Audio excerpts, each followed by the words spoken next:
Mesdames, Messieurs, amis internautes, bienvenue à ce nouveau numéro des directs du jeudi sur Abidjan.net. Vendredi, au stade Maracana de Rio sera donné le coup d'envoi des Jeux Olympiques, un événement majeur auquel prend part la Côte d'Ivoire. Pour parler des chances de nos athlètes ivoiriens, nous avons l'honneur de recevoir aujourd'hui pour vous M. Adam Khalil, consultant sportif, pour décrypter en quelque sorte les chances de notre pays, également parler de l'environnement général des Jeux de Rio. Alors, Monsieur Adam Khalil, bonjour, merci d'avoir accepté notre invitation. Bonjour. Alors, tout de suite, première question, est-ce que vous pouvez nous présenter de façon globale les athlètes ivoiriens qui participent à ces Jeux et également le porte-drapeau?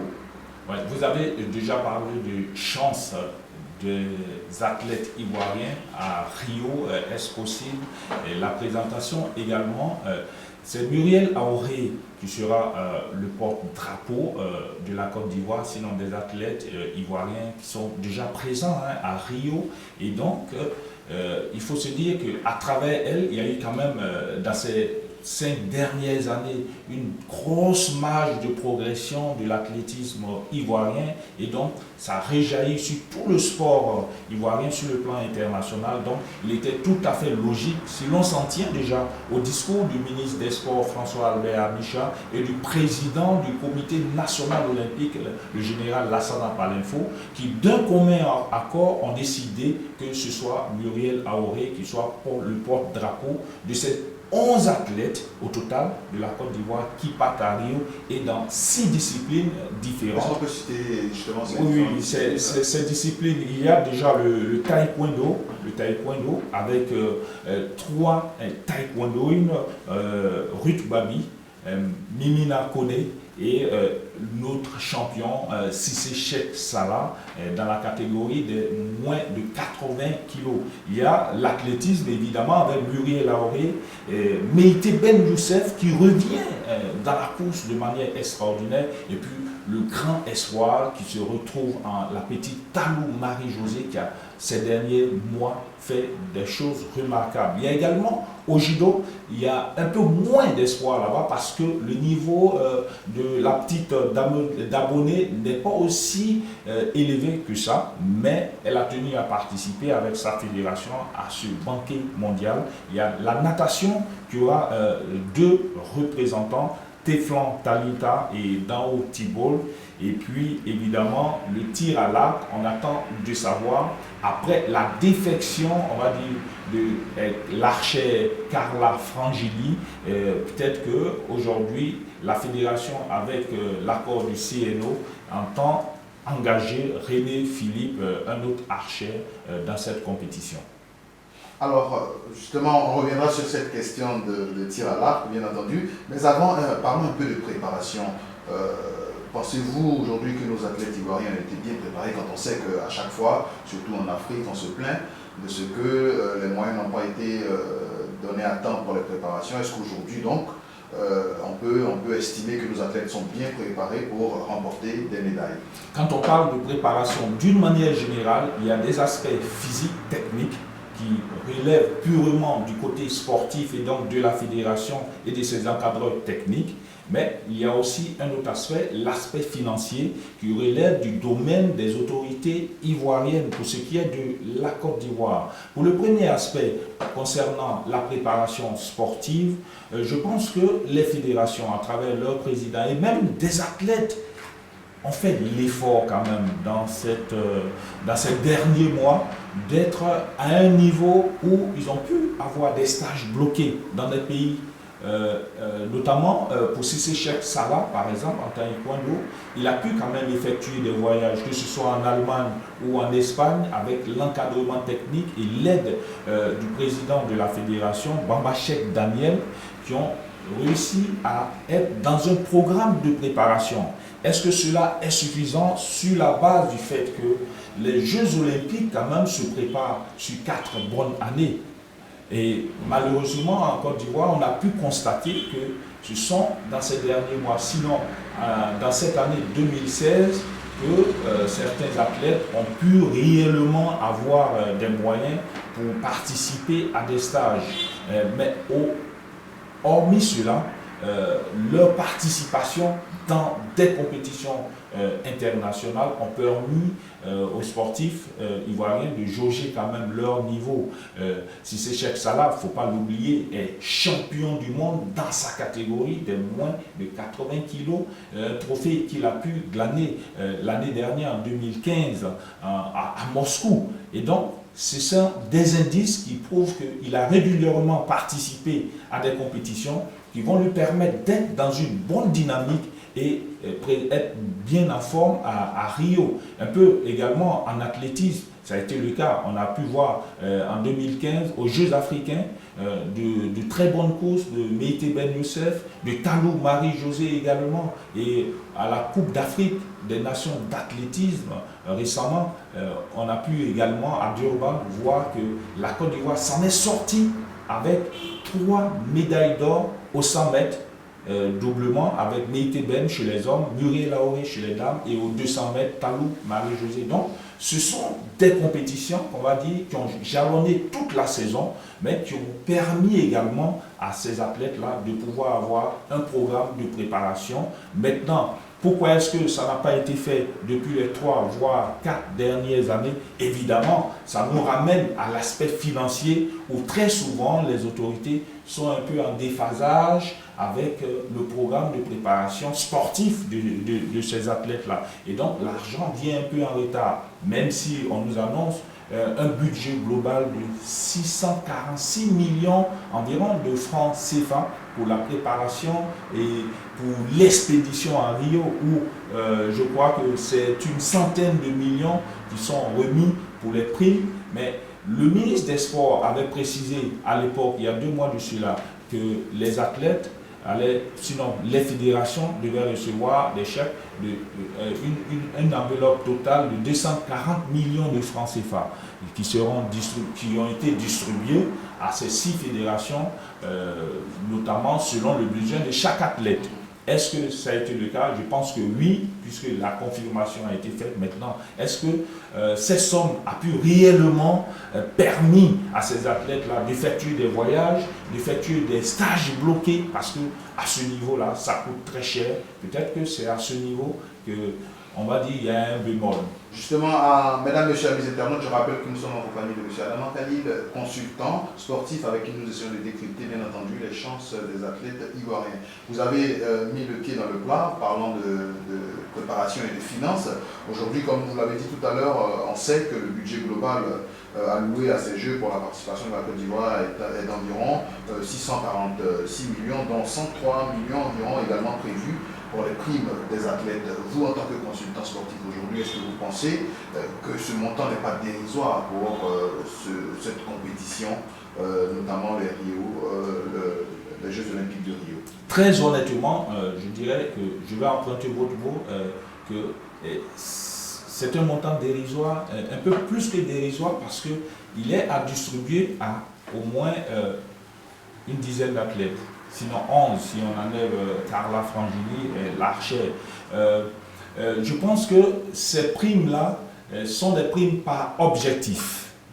Et j'aurais personnellement voulu qu'on inverse cette récompense de telle sorte que depuis la préparation, depuis les dernières compétitions internationales, que ces athlètes-là qui étaient connus pour plus de la moitié, devaient quand même bénéficier de meilleures aides financières pour leur préparation et ensuite, depuis le début, leur fixer à chacun des primes d'objectifs qui devaient être connus, de telle sorte à les stimuler, à les encourager. C'est vrai qu'on remet une centaine de millions à ces athlètes-là, mais comment ça va se faire? C'est de savoir le mode opératoire de récompense.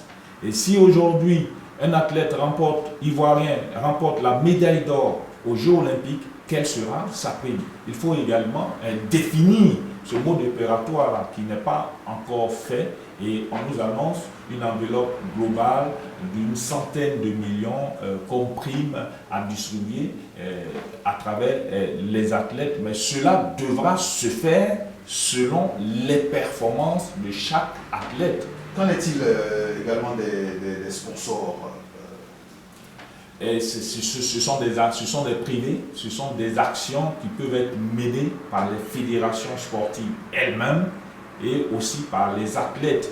Il revient aux fédérations de pouvoir aider leurs athlètes à ce niveau-là. Également, l'athlète, à travers son staff managérial, peut se chercher des marchés à ce niveau-là. On a pu voir qu'avec Muriel Aoré, elle a réussi quand même à avoir quelques sponsors, même si ça ne se fait pas vraiment sentir, mais il faut que l'État ivoirien, pour sa part, conduit ou bien oriente également ces privés-là vers le sport, notamment le sponsoring de ces athlètes-là, qui sont pour la plupart des épreuves individuelles. Et donc, il n'est pas toujours aisé pour les sponsors de pouvoir s'asseoir et faire une étude de faisabilité pour dire qu'on s'intéresse à un seul individu, contrairement au football qui est le sport roi qui entraîne la masse. Donc il y a déjà une difficulté pour les sponsors que de venir sur des sports qui ne sont pas très connus en Côte d'Ivoire, et donc il appartient aux fédérations et aux autorités sportives de pouvoir orienter les Ivoiriens, les sponsors, les opérateurs économiques vers ces autres secteurs d'activité-là du sport. Alors, le ministre des Sports, François Michel, a annoncé la semaine dernière que la championne d'Afrique de tir à l'arc, l'ivoiro-italienne, a été disqualifiée pour vice de procédure dans le dossier de sa naturalisation. Alors, pourquoi aujourd'hui, à quelques jours des Jeux de Rio, que ce scandale éclate, on va dire en guillemets, est-ce qu'on n'aurait pas dû s'y prendre un peu plus tôt pour régler cette question, si tant est que cet athlète représente depuis longtemps la Côte d'Ivoire? Moi, je ne parlerai pas de scandale, mais je parlerai plutôt de négligence coupable de peut-être nos autorités. Peut-être que ça s'est situé dans une tranche, dans une période où les autorités au niveau de la fédération de tir à l'arc, au niveau du comité olympique ou encore au niveau du ministère étaient préoccupés à préparer vraiment ces jeux-là. Donc, ils n'avaient pas certainement conscience qu'il y avait des problèmes administratifs à régler au niveau de Carla Frangilli. Il faut rappeler elle a un côté italien et elle avait le choix quand même d'opter pour l'Italie.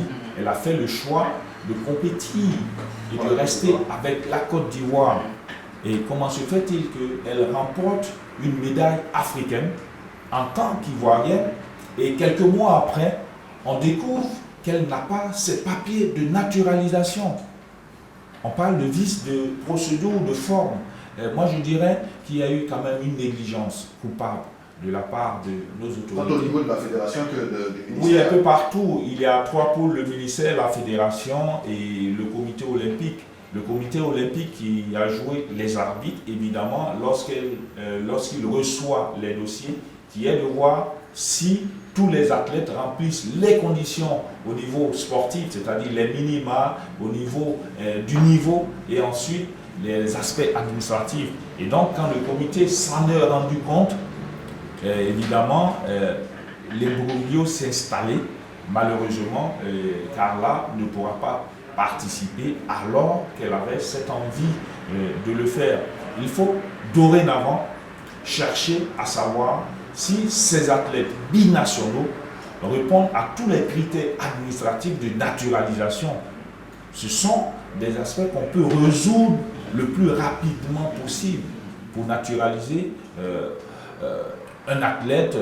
Aujourd'hui, il faut comprendre que le sport, la pratique du sport en elle-même est universelle. Il y a moins de frontières dans le sport. Donc, un athlète français peut être naturalisé ivoirien de telle sorte à participer à une compétition d'envergure et avoir des lauriers. Pour le cas de Carla, c'est malheureux de constater cette défection en griffe, mais je vais dire que c'est la faute à nos autorités qui auraient dû s'y prendre très tôt. Y a-t-il, entre guillemets, une pièce de rechange dans cette discipline? On parle justement de René Kofi, que je ne connais pas personnellement, dont on dit beaucoup de bien. Est-ce qu'il a pu s'inscrire dans ces derniers jours, la réponse est purement au Comité national olympique qui est l'interface entre les fédérations, entre la Côte d'Ivoire et le Comité international olympique. 28 autres athlètes russes ont été bannis également des Jeux olympiques il y a quelques jours. On parle beaucoup de dopage dans le cadre de ces Jeux olympiques de Rio. Est-ce qu'on a déjà entendu parler de soupçons de dopage de nos athlètes ivoiriens? Et secondo, que pensez-vous du traitement infligé aux athlètes russes? Non, au niveau de la Côte d'Ivoire, non, il n'est pas question de parler de ces aspects de dopage-là, parce que c'est un pays qui a toujours présenté une très belle crédibilité, une très bonne réputation. Depuis d'ailleurs 1964, où la Côte d'Ivoire participe régulièrement aux Jeux olympiques. Il n'y a jamais eu de soupçon de dopage? Non, jamais. C'est vrai qu'il y a eu l'année 80 où la Côte d'Ivoire n'a pas pu participer, mais il ne faut pas oublier cette épopée fabuleuse de 1984 avec Gabriel Tiako, qui a été médaillé d'argent aux 400 mètres en athlétisme. C'est une épreuve de sprint où on a pu quand même savoir que l'Ivoirien en tant que tel peut être un très bon athlète, notamment dans les épreuves de sprint. Il y a eu par le passé des athlètes comme Gao Soupone, Amadou Meïté, le père de Meïté Ben Youssef, mais tous ces athlètes-là ont présenté quand même des postures vraiment très saines et qui, je pense, influencent la nouvelle génération. Et donc, à ce niveau-là, il n'y a pas vraiment à s'inquiéter du côté de la Côte d'Ivoire. Quant aux athlètes russes, c'est vrai que ça a défrayé la chronique ces derniers mois, malheureusement, que ce sont des décisions qui tombent juste, de suspension, qui tombent juste avant la période des Jeux olympiques et donc qui écartent de facto plusieurs athlètes russes. C'est vrai que certains font appel auprès du tribunal arbitral du sport et que cette instance n'est pas prête à l'instant pour délivrer les résultats des appels.